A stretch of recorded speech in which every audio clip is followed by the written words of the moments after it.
boy, tell him. Hop up out the bed, turn my swag on. Took a look in the mirror, said, what's up, what's up? Yeah, I'm getting money. Oh, hop up out the bed, turn my swag on. Took a look in the mirror, said, what's up? Welcome to the weekly show, Running Down the Hill. Here we will break down stats, games, discuss special guests, trivia questions, and all. About the Hill. About the Hill, yes. This is brought to you by the Hill, for the Hill. I'm Liam DeVone, and this is Adam Seltzer.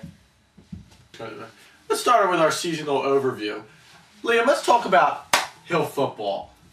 The team has started out 3-0-1 this year. Yeah, it was a good, very good game against the Young Guns. Very, very good. It was a tough game out there. Let's discuss the girls' situation. I mean, we've brought in new girls. Yes. Last winter, we had 4 girls, all of them gone, including the franchise player Angela Wood. Yeah, Angela Wood was a spectacular player. She was a very, very spectacular player. Well, we can obviously say the girls this year are much weaker. Weaker, I will say. I will say much. I'm not going to bash my teammates like that. Well, however, there's not that reliable source of But they have overcome it. They haven't lost a game without him yet. So absolutely, and you know what? They're improving, which is the most important thing. As the more games they play, the better they'll get. Yes. Catching the ball will come with experience, we think. However, I don't know if there'll ever be another girl like number 7, Angela Wood. That's why we're retiring her number at the Hill Barbecue in May. So, Angela, good luck to you in your future. Yes. However, there is a chance that the Hill does make the championship that we will be playing against Angela Wood if they. Yes, Angela has been signed as a free agent by the Rick Rollers. Rick Rollers, yes. Who were also undefeated going into yesterday. Results pending. Well, let's picking up the slack for the girls, for Angela not being there, is this new male wide receiver corps that the Hill has. Yes. We've got number 88, Joe Pella, and number 33, Ricky Knoll, who have just stepped up big time. You know my opinion. I'm mad Ian Cogan's on this team. I want him on this team. I think we need him back. Ian, he's a great wide receiver. He does a lot of good things, but he wasn't able to play this year. And we've got guys who Knoll has stepped up, Opella stepped up. Just look at it. For example, Ludus, big game on offense the other day. Absolutely, everybody's picking each other up. It's become more of a tight-knit unit than it has been in the past. And that's why I think this team is succeeding.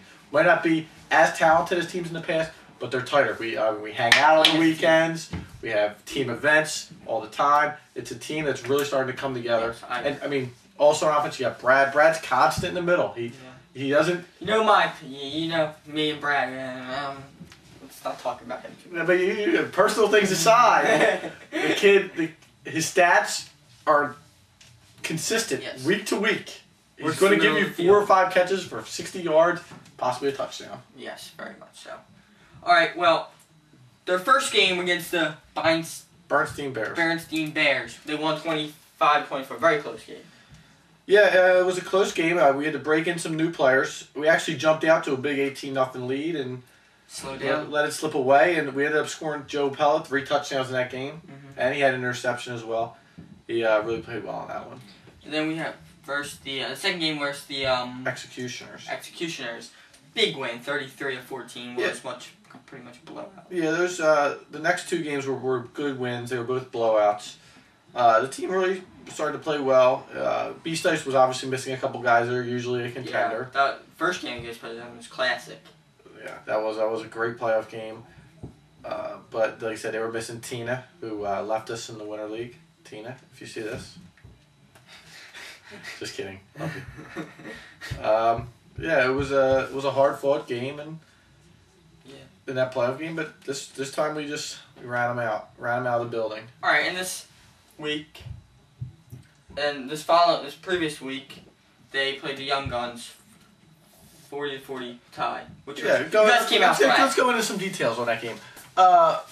We did come out flat. It was a 12 o'clock start time. We had a graduation party the night before, went a little longer than expected. It's tough overlay. We're missing Opella and Knoll, wide receivers 1 and 2. We'll talk about that later in the show, about the impact of that. Yeah, absolutely. We're missing those 2 guys. And we still, we dug ourselves a big deficit. Yeah. And we fought back, and we had a chance to win it with 8 seconds left. This big game by Ludus on offense. 6 catches, 90 yards, and a touchdown. That's huge. You know what? The kid, not the most fastest kid in the world. He's not the toughest kid in the world, but he comes to play every week, and that's all you can ask for out of a guy. He's 100% hustle all the time. Yeah. And I think all one of his teammates will vouch for him on that respect. Yeah. There's not much productivity by the girls, though. But Adrian Seltzer had a big catch and some down the stretch and some nice deflections. 2 catches for 20 yards. Yes. The defense. Well, Anthony up front is always causing trouble, and big interception by Adam Seltzer at the end. They were getting a little cocky with us. The guy tried to snap it between his legs. It was a loose ball, and the guy just kind of floated it up. I'm not really going to take much credit for it. My mom could have caught that ball. But, I'm guessed. We don't know. He has vertigo again. We're not sure when he's going to be back. So, I'm just trying to step into the defense and just mesh with that unit. 40 points is too much to give up, but I'm just trying to do my job and step in for him. When he comes back, it's ready for him. Adrian, great game on defense. 3 big deflections. Indeed.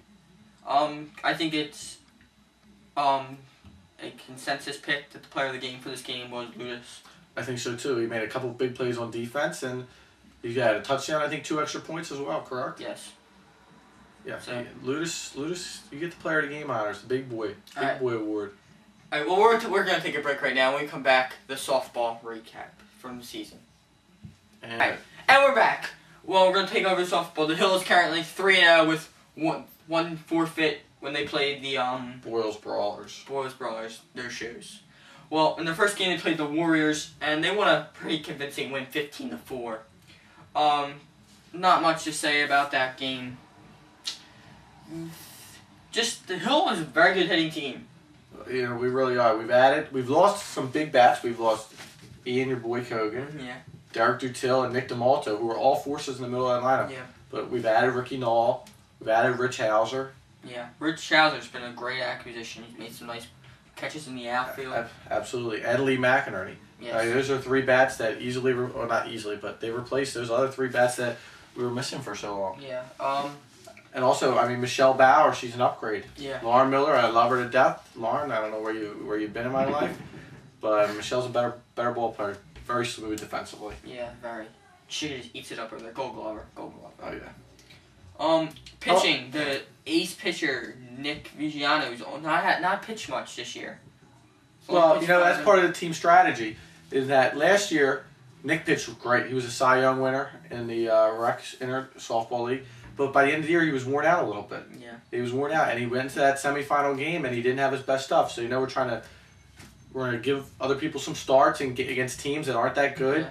So and we'll save Nick for the games that are important, and we'll put him out there on the mound, and we expect the best out of him. He's, believe it or not, 3 games he has not had a start this season. Yeah. On the mound. Yeah, that's something else because he started every other game up here. But what do you think? What would you say the key is to the softball? A key player? No, the key aspect of the game. Fielding. I agree 100%. It's all about defense, and the Hill is really upgraded defensively. Yes. I would say. If you make the plays, then the other teams you're going to win most games. You make all.